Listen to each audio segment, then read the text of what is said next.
नमस्ते मित्रों। इस वीडियो में हम डेटा एवं कृत्रिम बुद्धि इन दो शब्दों पर विचार करेंगे। कुछ उदाहरणों के माध्यम से इन्हें स्पष्ट करूंगा। तो चलिए अब हम प्रारंभ करते हैं। भौतिक एवं कल्पना जगत में जो भी गतिविधि करते हैं, डेटा उन क्रियाकलापों की छाप है। यानी वे सारी क्रियाकलाप एक इंप्रेशन के रूप में डेटा में उपलब्ध होते हैं। ये छाप हमें अंकों, चित्रों, अक्षरों, वीडियो आदि के माध्यम से उपलब्ध हो सकती है। आइए कुछ उदाहरणों के माध्यम से इसे हम समझते हैं। वीडियो के इस अंश में हमें मोटरसाइकिल की गति में समय के साथ हो रहे बदलाव का पता चलता है। यह एक भौतिक गतिविधि है। मान लीजिए कि इस मोटरसाइकिल में एक इलेक्ट्रॉनिक चिप लगी है जो इसकी समय के साथ बदल रही गति को दर्ज कर रही है। दर्ज हुई वह जानकारी उस भौतिक गतिविधि की छाप है, उस भौतिक गतिविधि की इंप्रेशन है और इसे हम डेटा कहते हैं। आइए अब हम एक और वीडियो का अंश देखते हैं। वीडियो के इस अंश में हम एक व्यक्ति को तबला बजाते हुए देख रहे हैं।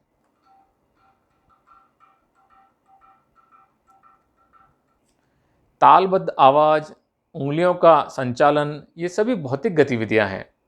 किसी अन्य व्यक्ति ने इसे वीडियो में दर्ज किया है। यहाँ ये आवाज और वीडियो उन भौतिक गतिविधियों की छाप है। ये छाप किसी वस्तु पर अंकित भी हो सकती है। आइए एक उदाहरण से समझते हैं। इस वीडियो के अंश में हम देखते हैं कि संगीत के स्वरों की छाप ग्रामाफोन रिकॉर्ड पर हो रही है। वास्तविक संगीत संपादन भौतिक गतिविधि है और इसकी ग्रामाफोन रिकॉर्ड पर छाप डेटा है। डेटा के बारे में कुछ प्रमुख लोगों से आपने इस प्रकार कहते हुए सुना होगा: data is new oil, data is new electricity, data is new economy आदि। ये सभी उद्धृत कथन डेटा की महत्ता को प्रकट करते हैं।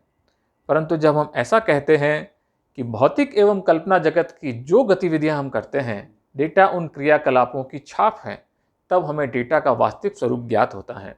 इसे जब हम डेटा के मूलभूत तथ्य के रूप में स्वीकार करते हैं, तब हम डेटा को केंद्र में रखकर होने वाली सभी गतिविधियों को आसानी से समझ सकते हैं। इससे नैतिक, कानूनी और अर्थव्यवस्था से जुड़ी नीतियों को बनाने एवं समझने में सरलता होती है। एवं तकनीकी का समाज पर होने वाला प्रभाव सकारात्मक हो, इसे भी समझने में और कार्यान्वित करने में सरलता हो जाती है।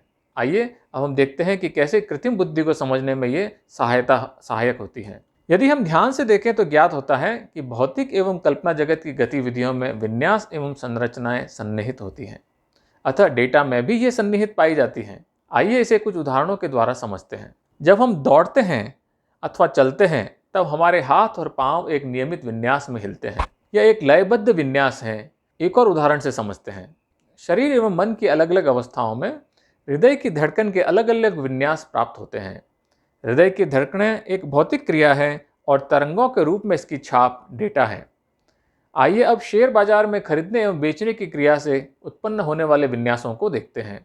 शेयर बाजार में खरीदने एवं बेचने की क्रिया से तेजी और मंदी के विन्यास देखने को मिलते हैं। अनेकों लोगों द्वारा खरीदने और बेचने की क्रिया से बाजार में उतार चढ़ाव का एक विन्यास पाया जाता है। खरीदना और बेचना भौतिक क्रिया है और इसकी छाप हम शेयर के भाव को आलेखन करके यानी प्लॉटिंग करके देख सकते हैं, समझ सकते हैं। भौतिक एवं कल्पना जगत की गतिविधियों में विन्यास के अतिरिक्त कुछ संरचनाएं भी होती हैं, जैसे कि वस्तुओं को व्यवस्थित करना, योजना बनाना, किसी कार्य के अंशों को क्रमबद्ध करना आदि। इस वीडियो में हम एक व्यक्ति को शतरंज खेलते हुए देख रहे हैं। वह यह आकलन कर रहा है कि कौन सा मोहरा चलने से जीत की संभावना बढ़ जाएगी। बदलती हुई परिस्थिति में वह नई योजना बना रहा है। इसी प्रकार परीक्षा के समय पाठों को तैयार करने के लिए भी हम योजना बनाते हैं, पाठों का क्रम निश्चय करते हैं। कंपनियां सड़कों, भवनों और पुलों का निर्माण करते समय योजना बनाती हैं। महत्वपूर्ण एवं संवेदनशील स्थान जैसे कि बिजली उत्पादन, संचार आदि में भी बदलती हुई परिस्थितियों में योजना निर्माण के द्वारा कार्य संपन्न किया जाता है।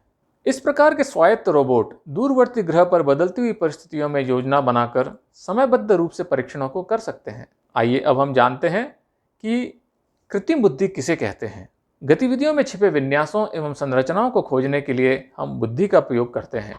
हम स्वचिंतन एवं प्रतिपुष्टि यानी सेल्फ रिफ्लेक्शन एंड फीडबैक की प्रक्रिया के द्वारा पुरानी गतिविधियों में भी सुधार करते हैं।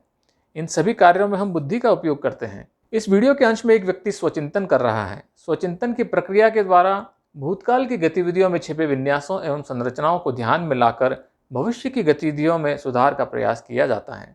इसी प्रकार प्रतिपुष्टि यानी फीडबैक की प्रक्रिया द्वारा भी विन्यासों एवं संरचनाओं का पता लगाया जा सकता है।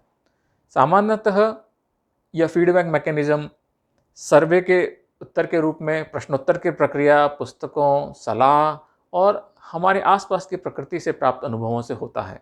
जिस प्रकार हम स्वचिंतन यानी सेल्फ रिफ्लेक्शन और प्रतिपुष्टि यानी फीडबैक द्वारा छिपे हुए विन्यासों एवं संरचनाओं का पता लगाते हैं, उसी प्रकार डेटा में छिपे विन्यासों एवं संरचनाओं का पता लगाने के लिए गणित एवं डेटा के अनुरूप कलन विधि यानी एल्गोरिथम्स को तैयार किया जाता है। इस प्रकार की कलन विधि यानी एल्गोरिथम्स को बुद्धि संपन्न कहा जाता है, क्योंकि वे आंशिक रूप से बदलते हुए परिवेश में भी प्राप्त डेटा पर स्वतः कार्य करने की क्षमता रखते हैं। बाहर से कोई इंटरफेरेंस, कोई और डायरेक्शन देने की आवश्यकता नहीं होती। वे स्वतः बदलते हुए परिवेश में भी प्राप्त डेटा पर स्वतः कार्य करने की क्षमता रखते हैं। इसे ही कृत्रिम बुद्धि कहा जाता है। वे कलन विधियाँ यानी एल्गोरिथम्स जिनका डेटा पर प्रयोग किए जाने पर किसी रूप में वे बुद्धि का परिचय देती हैं। आशा है इस वीडियो के द्वारा आपको डेटा एवं कृत्रिम बुद्धि के विषय में और अधिक स्पष्टता हुई होगी। धन्यवाद।